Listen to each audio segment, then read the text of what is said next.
This Telepathy Masterclass is a free sample from my online psychic development course, which is like a real life Hogwarts for grown-ups on the internet. So if you want to check that out after you watch this video, I'll put the link in the description box underneath the video.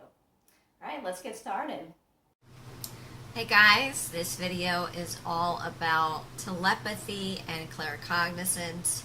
I originally had this as a live telepathy and claircognizance video in my Easy Psychic Development course, and for some reason Facebook was so choppy that day that I decided to re-record it, and I decided to put it on YouTube to help promote my Easy Psychic Development course. And because this subject is something that it seems really mystical, but once we demystify it, you'll realize it's actually quite natural. So first of all, what is telepathy or telepathic? What does that even mean? So telepathy is communicating psychically with one or more person, receiving the thoughts of one or more people. So we make it out to be some mystical, magical thing, but when you take away the mysticism, it's really something we do quite naturally every day. For example, how many times have your telephone rang and you answer it and you know you were just thinking about the person that called you? Or you're talking to someone else about a specific person and then they send you a text message.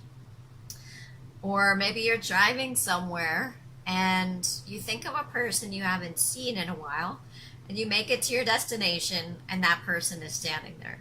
So these are all examples of telepathic communication that happen every day for a lot of us. And if you Google famous examples of telepathy or telepathic communication, you'll come up with pages and pages of results of real scientific studies about it. So it's something we do quite naturally almost every day, but because we can't explain it, it seems to be this mystical thing. So I can always tell when my little sister is calling me, and I always know whether she has good news or bad news. So telepathy or telepathic communication, communicating without words, is really common among siblings, spouses, and especially between a mother and a child. My mom always seems to know when I'm up to no good or when I'm injured or hurt. So a lot of moms have this. So why is telepathy possible? Well, thoughts are just energy or vibrations, and we are all energetic beings. So we have the ability to read this energy, and we do this quite naturally all the time, especially with people who are really close to us. So when I was growing up, when I was like 6 or 7 years old, we would go to my dad's twin brother, my Uncle Sam's house, for holidays, and my dad and my Uncle Sam would usually be wearing the same outfit, including the same brand of shoes, and this was never planned. And twins usually have a very special psychic or telepathic connection.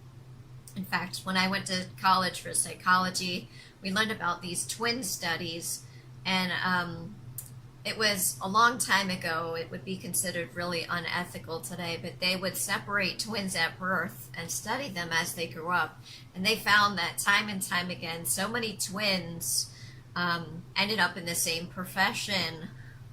They married women who had the same name or looked alike. So it's really cool and a little bit freaky. So sometimes we do telepathy or telepathic communication so often that we don't even realize it's a special ability.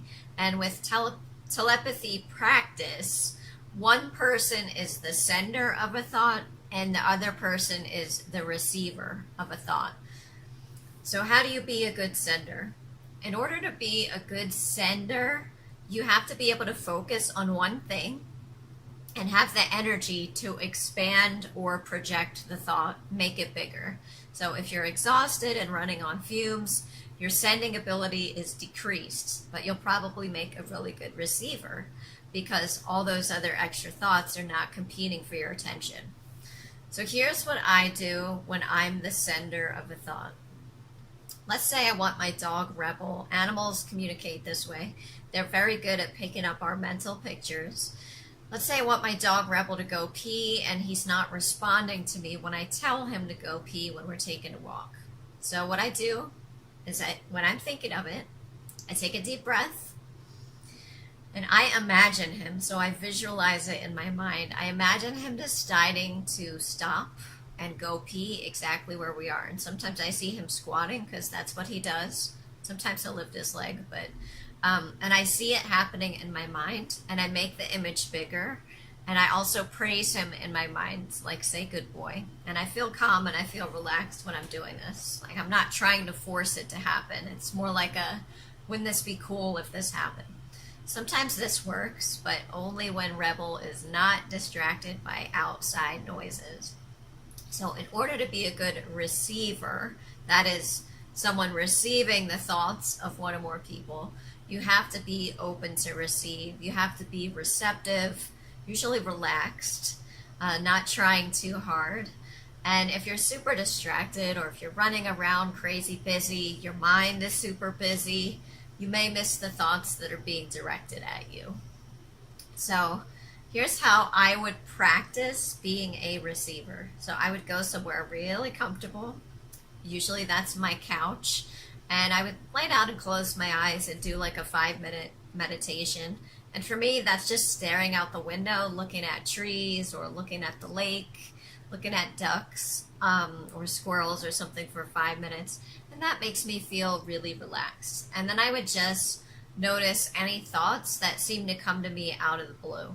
For example, the other day, Chad was at a doctor's appointment, and I texted him to go to the store to pick up a few things after.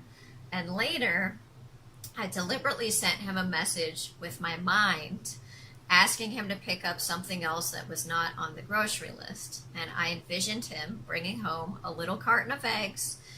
And I asked him with my mind, so I used a visual. So I pictured him walking in with the egg carton, and I also used auditory. So in my mind, I said it.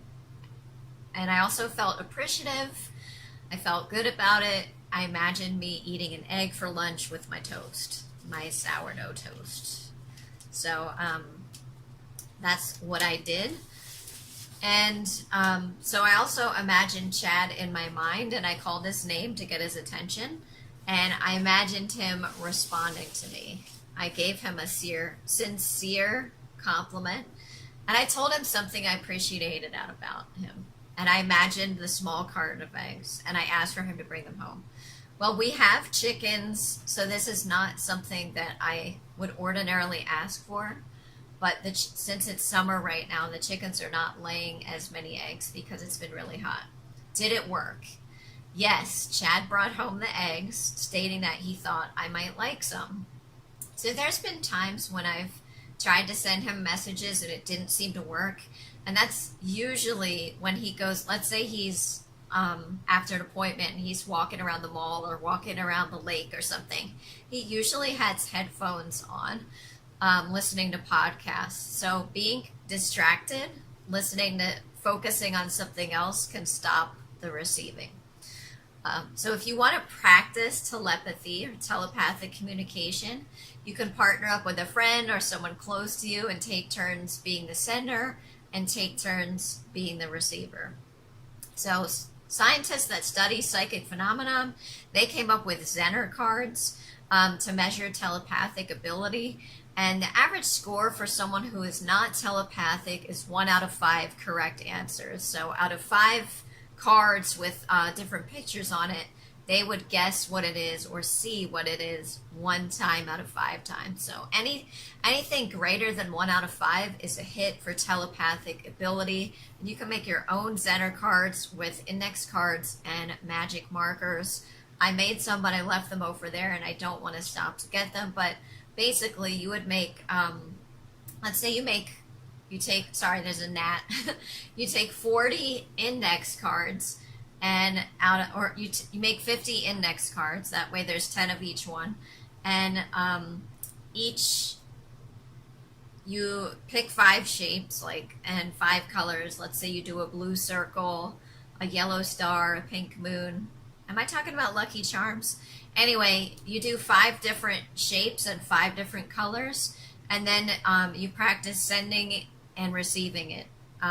So you can do this with your friends, your kids, make it into a game to boost telepathic ability. And in a recent, actually not so recent, more like 10 years ago, in a Smithsonian magazine article, I found this quote. In a recent experiment, a person in India said hola and ciao to 3 people in France. Today, the web, smartphones, and international calling might make that not seem like an impressive feat, but it was. The greetings were not spoken, typed, or texted. The communication in question happened because the brains of a set of study subjects between the brains of a set of study subjects making one of the first instances of brain-to-brain communication on record. And how they did that was they set up EKG machines with those like electrode thingies on people's heads. So now let's talk about claircognizance, and this means clear knowing or instant knowing. And the key to learning how to be more claircognizant is learning how to trust yourself, because this clear knowing comes fast, like instant.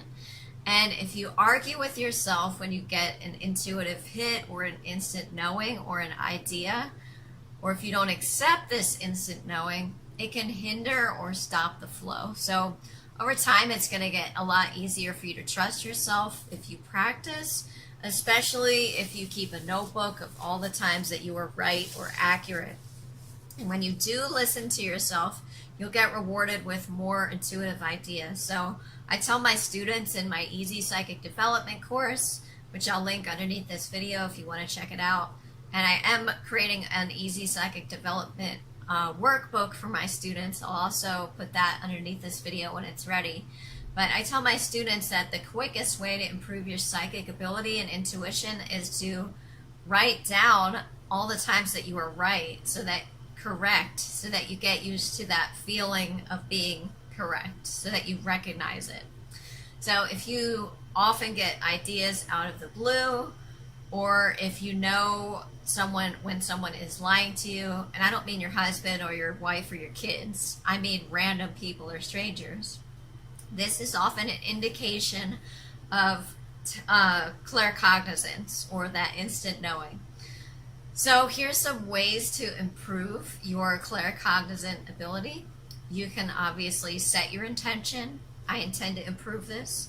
And you can practice automatic writing daily for 5 to 10 minutes without stopping. So if you want to become more claircognizant, increase your, which is linked to telepathy, if you want to increase this ability, become more intuitive and more psychic, automatic writing, or channeling as it's called, is really helpful. And I'll link to books that I read about this a long time ago. Sanaya Roman wrote a book called Opening to Channel, and that's what first introduced me to channeling.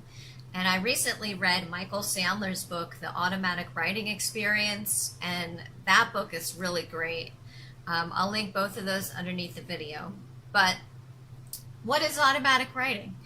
Automatic writing is different from journaling because it's something that you do without stopping.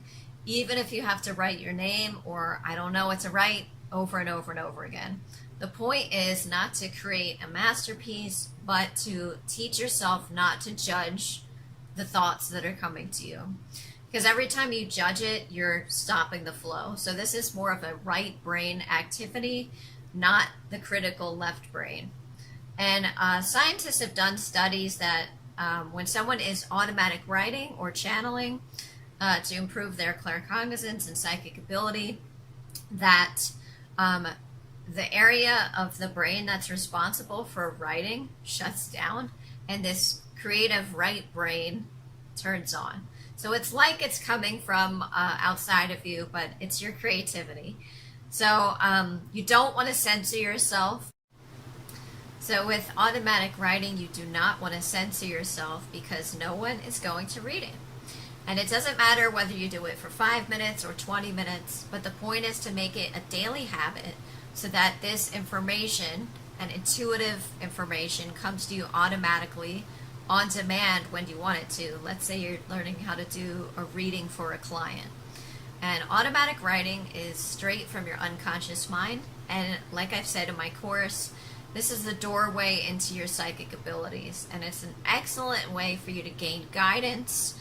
And I find that if you do it early in the morning, that will help you clear your mind. But anytime you practice is okay. You just want to make sure you do it consistently for 30 days in a row, even if you only do it for 5 minutes.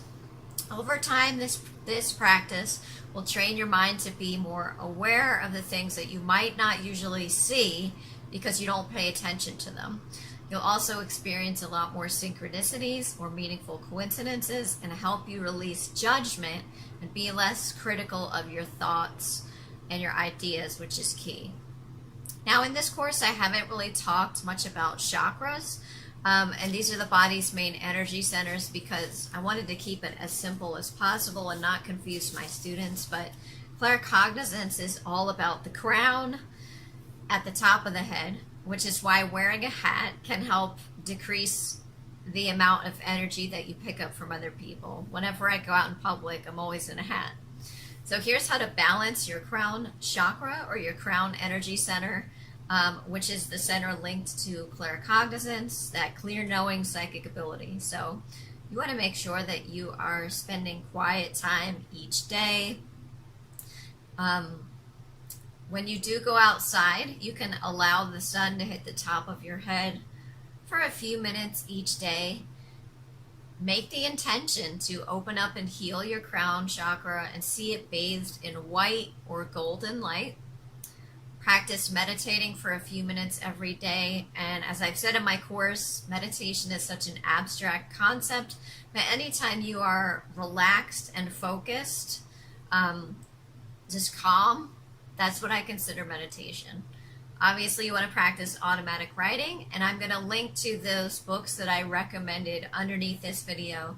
So thanks for watching. Let me know if you have any questions about telepathy or claircognizance. I'm going to put the link to my course and my upcoming book underneath this video. Thanks for watching.